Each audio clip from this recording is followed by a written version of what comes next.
नमस्कार, मैं अरुण कुमार पांडे। आप देख रहे हैं अरुण पांडे की बात। देखिए, बिहार में राजनीतिक सरगर्मी तो अपनी जगह है। अब अक्टूबर के फर्स्ट वीक में चुनाव की घोषणा हो जाएगी कि कब चुनाव होंगे। अभी के संकेत के अनुसार 2 चरणों में बिहार में चुनाव होंगे। पिछले वर्ष तो 2020 में 3 चरणों में चुनाव हुए थे। इस बार अब सिर्फ बिहार में चुनाव हो रहा है और केंद्र सरकार का जिस ढंग से बिहार में अभी कंसंट्रेशन है पॉलिटिकल एडमिनिस्ट्रेटिव, तो 2 चरणों में भी चुनाव कराया जा सकता है। कोई परेशानी तो मुझे नहीं दिखती है 2 चरणों में भी कराया जाए। खैर, अब इसके चलते सभी पार्टी के दलों में जो 2 प्रमुख संगठन है यहाँ एनडीए और महागठबंधन, उसमें सीट के बंटवारों को लेकर बैठकों का सिलसिला जारी है। और आपको चंद दिनों में अब कौन भी पार्टी कितनी सीट लड़ेगा, फिर उसके बाद कैंडिडेट की भी घोषणा होगी।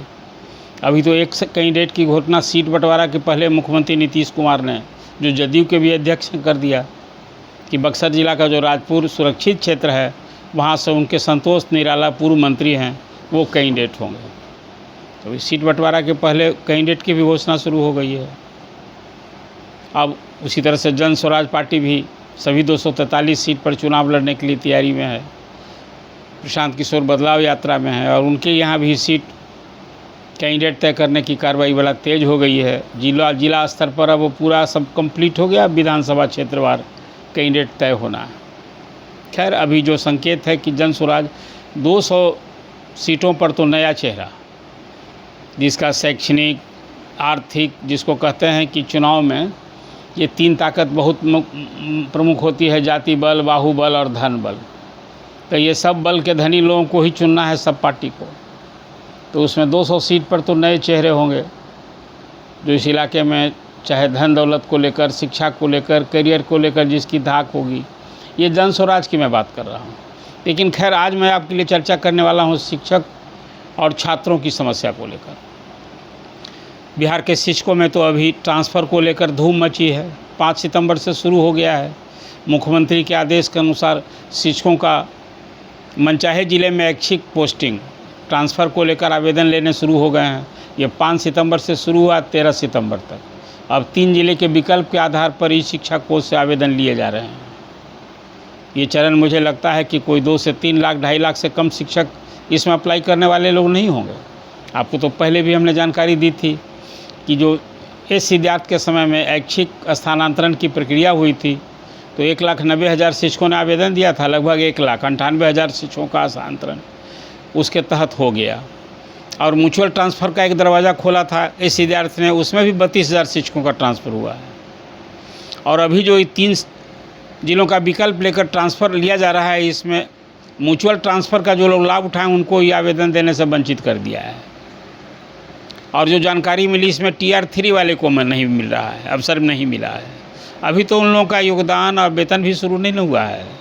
तो खैर, अब बाकी सभी शिक्षकों का, चाहे वो नियमित शिक्षक हों, Tier 1, Tier 2 या विशिष्ट शिक्षक हों, सभी लोग ये ट्रांसफ़र के लिए अवसर का, ये एक ऐतिहासिक अवसर उनके लिए। देखिए, शिक्षकों का जिला कैडर है और जो नियम अभी तक बना हुआ है उसमें है कि साल में 2 बार, मैंने साल क्या, पूरे सेवा काल में 2 बार ट्रांसफ़र का ऑर्डर मिलेगा जिला के अंदर।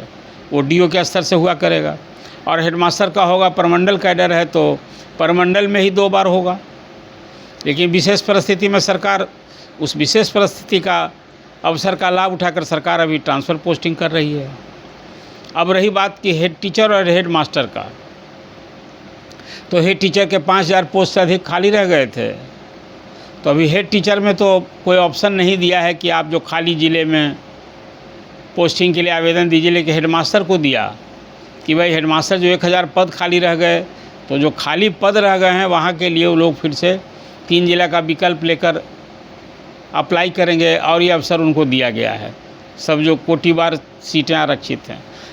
मेरी ये समझ है कि देखिए, शिक्षक जो कहते हैं कि समाज को बदलने वाले हैं, तो उनकी परेशानी को सबसे पहले दूर कीजिए, तभी शिक्षा में सुधार की परिकल्पना कर सकते हैं। और शिक्षक को वैसे क्षेत्र में दिए जहाँ वहाँ की भाषा, बोली, संस्कृति से वो रचे बसें। तो इसलिए मैं हमेशा कहता रहा हूँ कि मिथिला वाले को, मिथिला भाषी को आप भेज दीजिए भोजपुर में, अब भोजपुर वाले को भेज दीजिए अंगिका क्षेत्र में, तो इससे कोई न्याय नहीं होगा।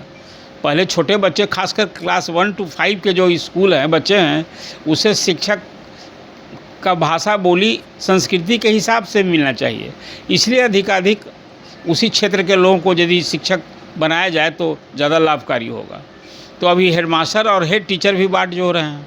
मुझे तो लगता है कि ये जो विभाग ने ACS वी राजेंद्र ने जो अभी मुख्यमंत्री के आदेश पर जो ये तबादले की कार्रवाई की, उसमें हेडमास्टर और हेड टीचर को भी अवसर देना चाहिए था कि भाई एक बार आप लोग भी चेक कर लीजिए।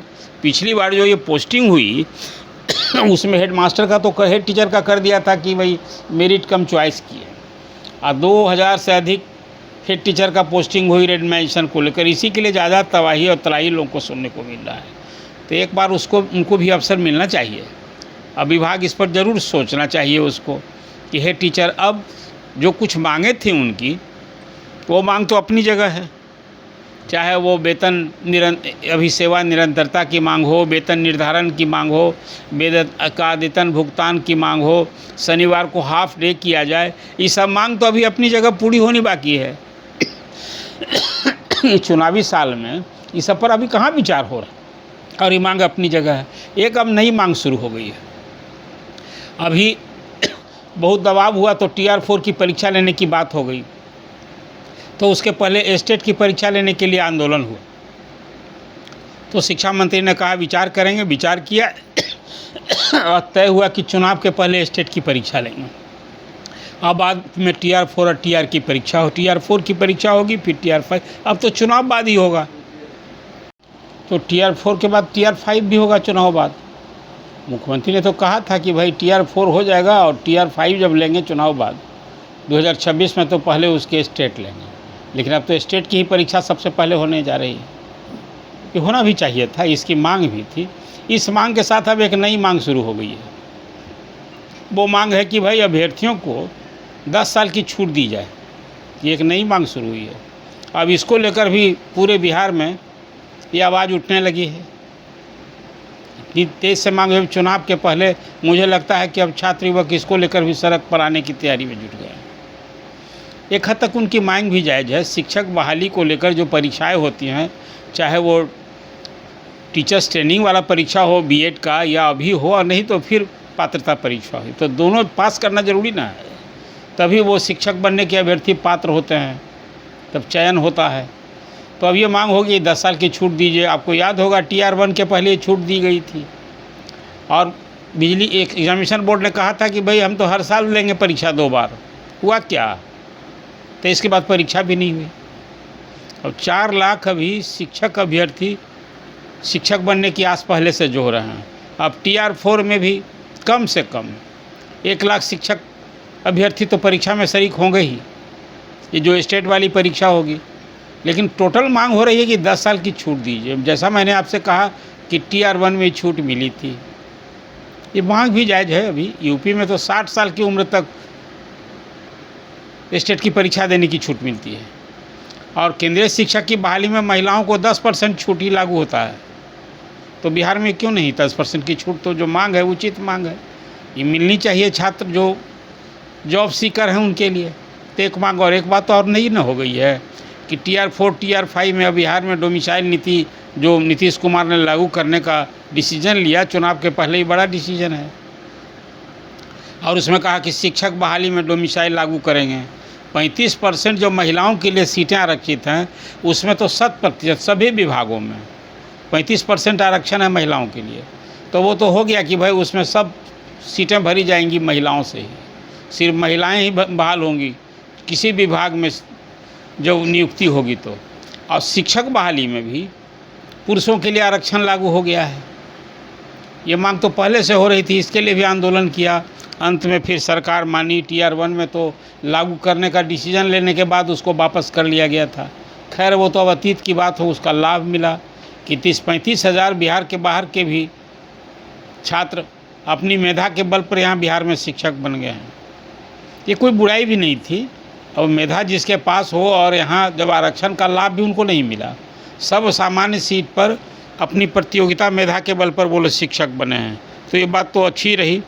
और आपको याद होगा कि जब डोमिसाइल नीति लागू की गई थी तो बिहार की सरकार की ओर से कहा गया कि युवाओं के भविष्य को सुरक्षित रखने के लिए डोमिसाइल नीति हम लागू किए हैं। और इस डोमिसाइल नीति के तहत शिक्षा विभाग की भर्तियों में 90-95% पद जो है अब बिहार के मूल निवासियों से ही भरे जाएंगे, ये आरक्षित हो जाएंगे और इससे राज्य के युवाओं को सरकारी नौकरी में और अधिक अवसर मिलेंगे। तो अब ये तो एक डोमिसाइल नीति लागू हो गई। इस बार परीक्षा जो होगी Tier 4 Tier 5 में, उसमें बिहार के युवकों को, लड़कियों को तो 100%, अभी तो प्राइमरी एजुकेशन में 50% ना है रिजर्वेशन महिलाओं के लिए, और में है 35%। तो कुल मिला जुला कर एक नई मांग शुरू हुई है 10 वर्ष की छूट। तो ये एक नई मांग है जो मिलनी चाहिए। हमें भी लगता है कि ये मांग जायज़ है। बिहार में तो परीक्षा पहले बहुत ही अलग है कि BPSC से जब परीक्षा ली जाने लगी तो 2.5 लाख शिक्षकों की नई नियुक्ति हो न गई। 3 चरणों में ये परीक्षा जो हुई Tier 1 Tier 2 और Tier 3 से। और विशिष्ट शिक्षक की नियुक्ति को मैं नई नियुक्ति नहीं मानता हूँ। ये तो कहिए एक चाइनीज कट फार्मूला है। नियोजित शिक्षक को आप परीक्षा ले लिए, सक्षमता, और उसको बता दिए कि विशिष्ट शिक्षक हम नियुक्त किए हैं। तो ये नई नियुक्ति थोड़े है। अब नियोजित से विशिष्ट बना दिया, बस खाली पदनाम बदल गया। हाँ, उनको सेवा निरंतरता मिलनी चाहिए, ये नहीं देना अन्याय होगा। और यही मांग उनकी बहुत है। वेतन निर्धारण अभी तक लंबित पड़ा है।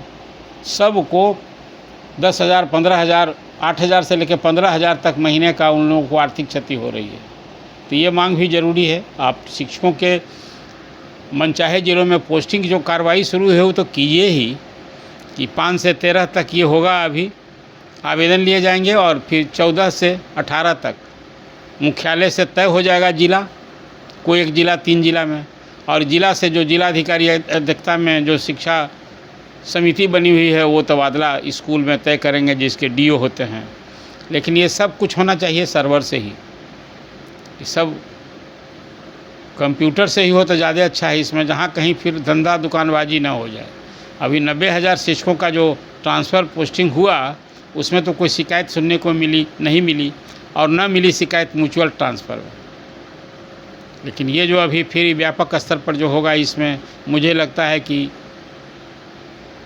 नए ACS भी अपने इमेज के प्रति तो बहुत कॉन्शियस है, और नाम चेहरा चमकाने वाले अधिकारी के रूप में नहीं। उनका है work is work, order is order. नहीं तामील हुआ तो एक्शन। अभी सामान्य प्रशासन के भी ना हैं वो ACS, तो मुझे लगता है उनकी धमक तो रहेगी।